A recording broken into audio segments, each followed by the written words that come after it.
The rare earth reversal. How China's strategic resources turned the tables on US-Japan. Auto industries. A crisis nobody saw coming has begun to unfold across the global automotive sector. In mid-2024, Suzuki Motors, one of Japan's most established automakers, made a startling announcement.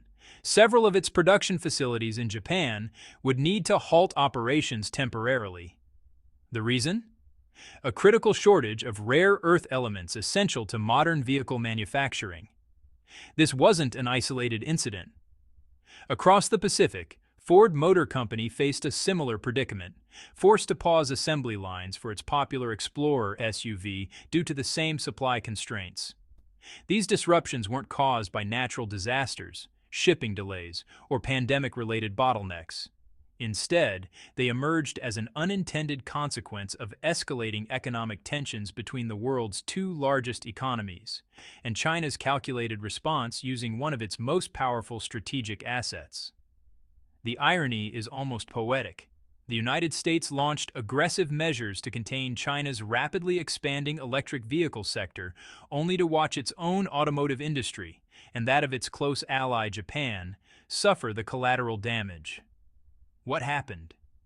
How did efforts to protect American automakers backfire so dramatically? And why are Japanese car manufacturers now desperately seeking cooperation with Beijing, requesting access to 20 tons of rare earth materials just to keep their factories running? Before we dive deeper, if you find this analysis valuable, please subscribe to stay informed on global economic developments and geopolitical shifts that shape our world. Let's examine how this remarkable situation developed. The American offensive, building walls around Chinese EVs. When the current administration took office, containing China's technological advancement became a central priority. Nowhere was this more apparent than in the electric vehicle sector, where Chinese manufacturers had achieved remarkable momentum. Within just a few years, Chinese EV companies had transformed from regional players into global competitors, challenging the dominance that American, European, and Japanese brands had enjoyed for decades. The response from Washington was swift and comprehensive. On January 14th of this year, authorities announced sweeping restrictions targeting connected vehicle technology from China. The ban wasn't limited to fully assembled Chinese cars. It extended to any vehicle, regardless of where it was manufactured, that incorporated Chinese-made software or hardware systems. This represented a complete blockade. Chinese electric vehicles, which had been making gradual inroads into various markets, suddenly found the American market hermetically sealed. Not even vehicles assembled in third countries could enter if they contained Chinese technological components. But the administration wasn't finished. Using trade policy as a weapon, it escalated further. On February 1st, leveraging ongoing negotiations as justification, a new tariff structure was unveiled, a baseline 10% levy on all Chinese imports. Additionally, the de minimis exemption, which had allowed packages valued under $800 to enter duty-free, was eliminated. This move particularly impacted cross-border e-commerce, a sector where Chinese companies had gained significant market share. Beijing's response came quickly. Rather than backing down, Chinese authorities announced reciprocal measures, a 15% tariff on American coal and liquefied natural gas, plus a 10% levy on crude oil, agricultural equipment, large engine vehicles, and pickup trucks. Simultaneously, China's Commerce Ministry launched antitrust investigations into Google and placed major corporations including PVH Group and Alcoa on its unreliable entities list. This counterpunch clearly irritated the administration. On March 3rd, the stakes were raised again. The baseline tariff on Chinese goods doubled from 10% to 20%. What followed was an escalating trade confrontation that saw duties on certain Chinese products eventually reach an unprecedented 245%. The impact. Measured but manageable for China.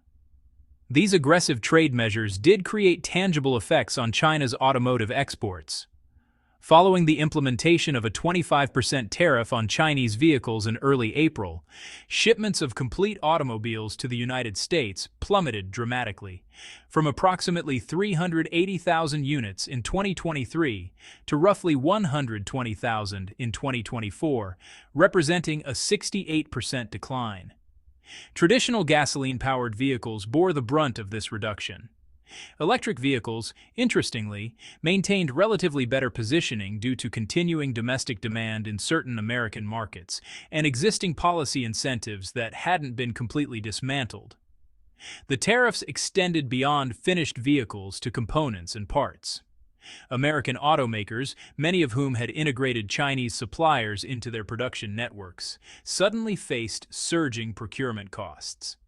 Take the example of certain luxury EV models. Aluminum alloy body components saw cost increases around 7%. Some manufacturers had no choice but to pass these expenses to consumers through price increases ranging from 3% to 5%. Even major international brands with manufacturing facilities in China encountered disruptions. BMW's Shenyang factory reportedly experienced a 2-week production suspension when the United States restricted imports of certain Chinese castings used in engine blocks. Yet despite these challenges, the overall impact on China's automotive sector proved less devastating than intended. In fact, the pressure created unexpected opportunities. Chinese manufacturers accelerated investments in critical technology domains, including battery chemistry and semiconductor design. Sodium-ion batteries, which offer potential cost advantages over lithium-based alternatives, achieved commercial-scale production with manufacturing costs approximately 30% lower. BYD, one of China's leading EV producers, developed proprietary silicon carbide power electronics modules that improved energy efficiency by 5%. Most tellingly, China's new energy vehicle exports in 2024 reached 3.2 million units, capturing roughly 65% of the global market. Penetration rates in European markets nearly doubled, climbing from 12% to 22%. The sanctions, in other words, failed to cripple China's automotive ambitions. But Beijing wasn't content to simply absorb the pressure. It was time to respond with a resource that few nations could match. The rare earth counterpunch. China's strategic ace.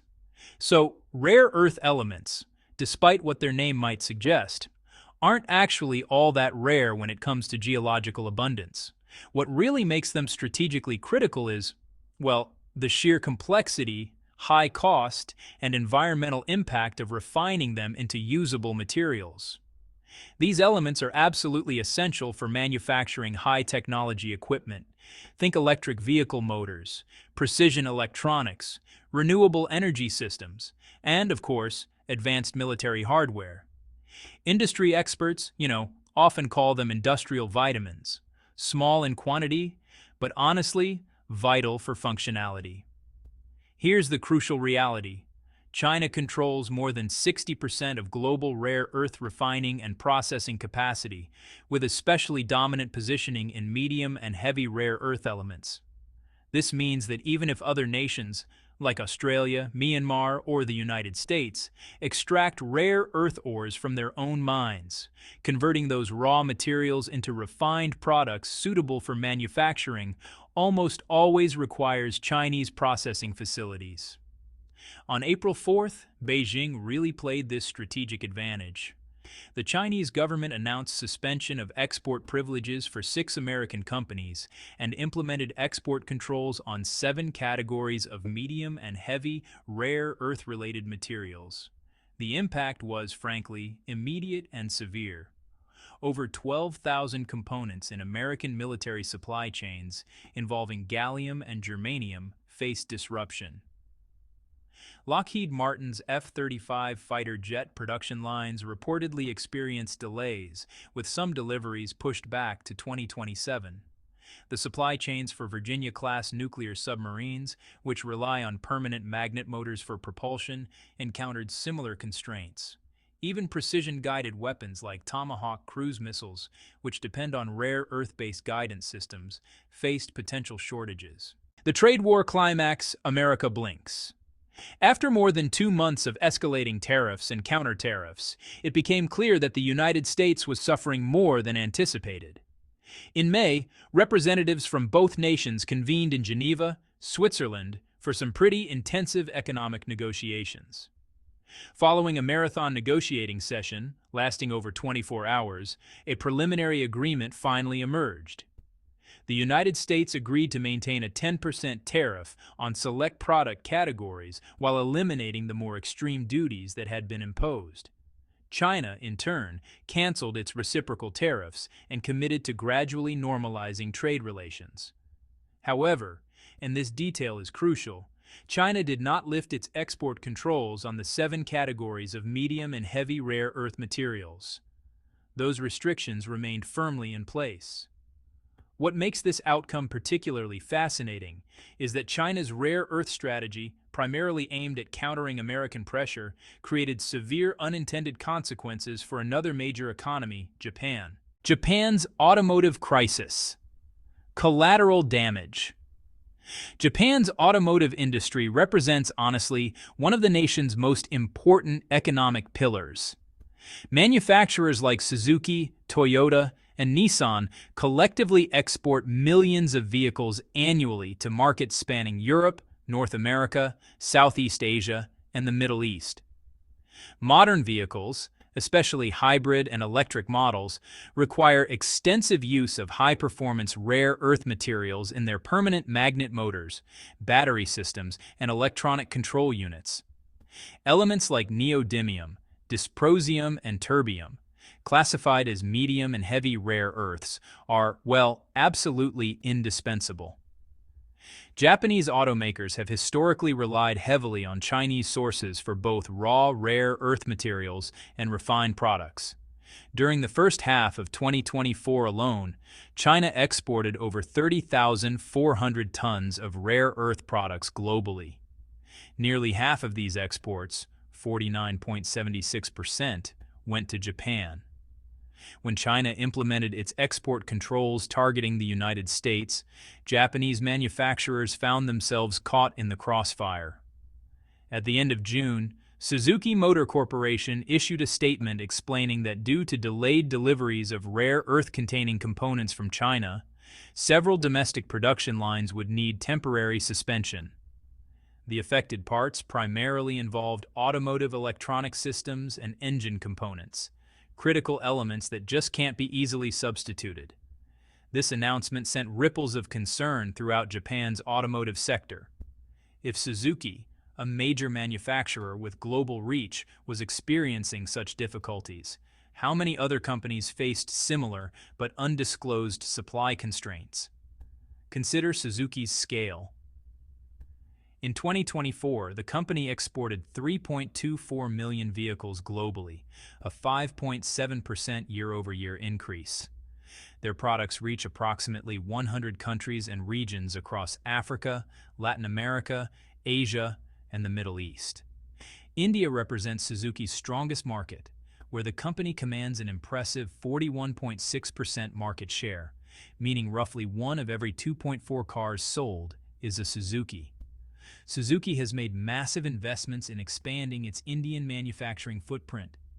In 2024 alone, the company committed over $4 billion to capacity expansion in Gujarat. Approximately 95% of these funds are designated for constructing a new factory scheduled to begin production in 2028 with annual capacity of 1 million vehicles. The remaining 5% will support Suzuki Motor Gujarat, a subsidiary, in building a 4th production line specifically for electric vehicles, expected to start operations in 2026 with 250,000 unit annual capacity.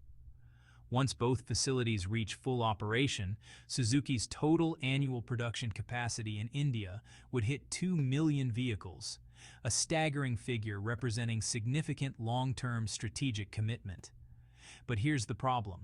If China maintains its rare earth restrictions, these gleaming new factories could become expensive monuments to miscalculation, unable to operate at planned capacity due to component shortages. Facing this predicament, several Japanese automakers jointly approached Chinese suppliers with an urgent request: access to at least 20 tons of high-purity rare earth materials to ensure continued production of new energy and hybrid vehicles. This raises an obvious question. Why can't Japan simply source rare earths elsewhere? Haven't they been trying to reduce dependence on China for years? The answer is yes, they've tried extensively. But the results have been consistently disappointing. As far back as 2011, Japan invested over $3 million in Vietnam to establish a rare earth research and technology cooperation center. The facility, covering 540 square meters with modest infrastructure, was equipped with specialized equipment including rotary kilns, separation and refining systems, and plasma emission spectrometers, everything theoretically needed to extract and process rare earths from ore. However, Japanese researchers quickly encountered a fundamental problem. Vietnamese rare earth deposits have relatively low grades. Combined with insufficient refining technology, the purity of extracted materials failed to reach even 90%, far below the specifications required for advanced manufacturing applications. The de-sinicization strategy, at least through this avenue, proved impractical. More recently, in 2023, Japan reached an agreement with Lynas Rare Earths, an Australian mining company. Japan committed $130 million to establish a joint venture, securing priority access to up to 65% of dysprosium and terbium production from Australian mines. These specific elements are critical for electric vehicle motor manufacturing. Under the agreement, Lynas would use the investment to construct a rare earth processing facility called the Kalgoorlie plant in Malaysia. The facility was completed in May of this year with planned annual production capacity of 1,500 tons of mixed rare earth oxides. On paper, this seemed promising. In practice, reality has been far less encouraging. Due to Malaysian environmental regulations and permitting constraints, the facility has struggled to ramp up production. Current output represents merely a fraction of Japan's massive automotive manufacturing requirements, essentially a drop in the ocean compared to actual needs. Remarkably, Japan even sought assistance from the United States. But America faces its own rare earth supply crisis. Ford Motor Company, as mentioned earlier, has been forced to suspend production of Explorer SUVs due to insufficient rare earth magnet supplies. American automakers are barely managing their own operations and have nothing to spare for Japanese partners. The situation reveals an uncomfortable reality for both American and Japanese automotive industries. Without access to China's rare earth processing capabilities, maintaining normal production becomes extraordinarily difficult, if not impossible. Their manufacturing ecosystems have become deeply dependent on Chinese rare earth supply chains. Yet despite this dependence, both nations have supported or implemented various restrictions on Chinese industries: semiconductors, telecommunications equipment, electric vehicles, and advanced technologies. The contradiction is striking, relying on China for critical materials while simultaneously attempting to contain Chinese technological advancement. This contradiction cannot be sustained indefinitely. The rare earth shortage has forced a moment of reckoning. The critical question is, will China agree to provide those 20 tons of high-purity rare earths that Japanese automakers desperately need? Well, the answer is complex and likely depends on several factors. From a purely commercial perspective, selling rare earths to Japan makes economic sense. It generates revenue and maintains market relationships that have existed for decades. China hasn't traditionally used resource exports as permanent political weapons. Instead, it employs them as strategic pressure points when necessary. However, the current geopolitical context definitely complicates matters. Japan has aligned closely with American policies on various issues concerning China, including technology restrictions and regional security postures. From Beijing's perspective, simply resuming normal rare earth exports without any reciprocal considerations might appear as weakness or even strategic naivety. More likely, China will use this moment of leverage to negotiate broader understandings, perhaps concerning technology cooperation, market access for Chinese companies in Japan, or commitments regarding future policy positions.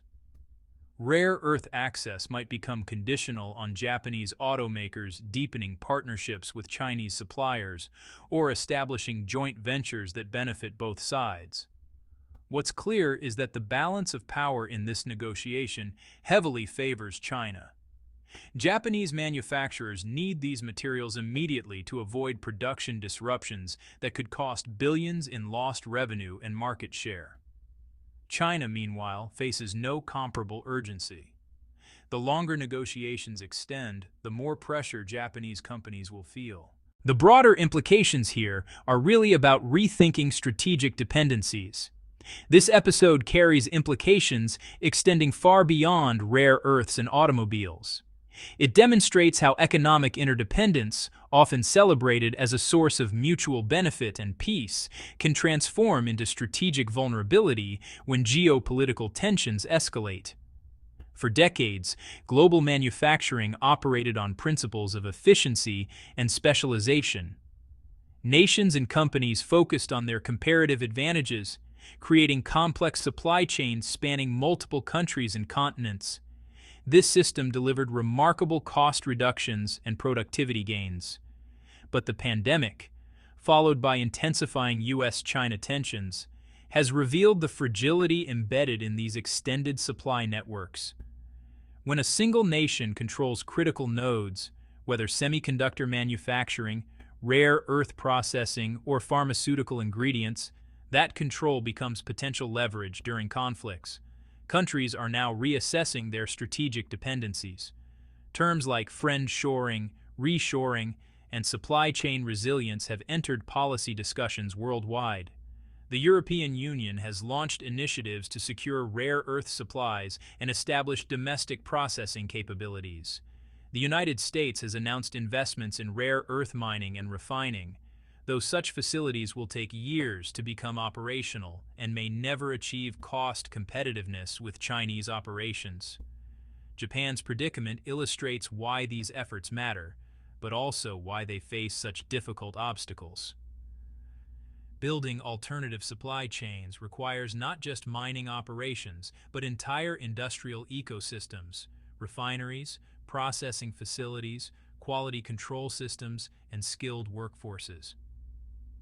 China developed these capabilities over decades through massive investment and environmental trade-offs that other nations now hesitate to accept.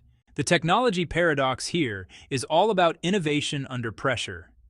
Interestingly, the pressure created by trade restrictions and supply constraints has accelerated certain technological developments.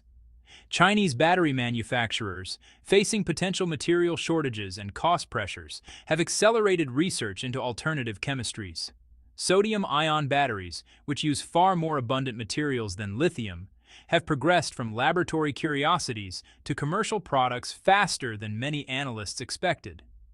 Similarly, the need to reduce dependence on imported semiconductors has driven massive Chinese investment in domestic chip manufacturing, despite significant technological challenges and ongoing export restrictions on advanced manufacturing equipment. This reveals a paradox of technological competition. Attempts to slow a competitor's advancement through restrictions can sometimes accelerate innovation by creating urgency and eliminating complacency. When access to established technologies or materials becomes uncertain, companies and nations invest more heavily in alternatives. Whether this dynamic ultimately benefits or harms American and allied technological leadership remains an open question. In some domains, restrictions may successfully slow Chinese progress. In others, they may simply redirect it toward pathways that eventually prove more competitive. In conclusion, let's talk about the price of economic warfare. As we step back from the details, a larger pattern emerges. The escalating economic confrontation between the United States and China, involving tariffs, export controls, investment restrictions, and technology bans, has created a landscape where unintended consequences are increasingly common. American policymakers sought to protect domestic automakers from Chinese EV competition. Instead, they've contributed to supply chain disruptions that affect their own manufacturers. Japanese companies, allied with American strategic objectives, find their production lines threatened by the same dynamics. China, for its part, has demonstrated both the power and limitations of resource-based leverage. Rare earth controls created significant pressure, but they also motivated accelerated efforts to find alternatives. Every strategic action generates reactions, often in unexpected directions.